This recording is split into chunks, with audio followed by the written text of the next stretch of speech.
ফের ভারত থেকে আলু রপ্তানি হবে বাংলাদেশের জন্য রাজ্য সরকার অনুমতি দিয়েছে। প্রশাসন মারফত সোমবার এই খবর পৌঁছয় কোচবিহার জেলার চ্যাংরাবান্ধা স্থলবন্দরে।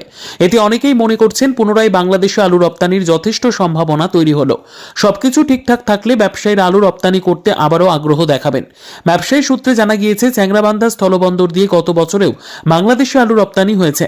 চ্যাংরাবান্ধা স্থলবন্দর দিয়েও বাংলাদেশে পণ্য রপ্তানির ক্ষেত্রে সুবিধা পোর্টাল সিস্টেম চালু রয়েছে, কিন্তু আলু রপ্তানির ক্ষেত্রে এই সুবিধা পোর্টাল সিস্টেমে স্লট বুকিং বন্ধ করে দেওয়া হয়।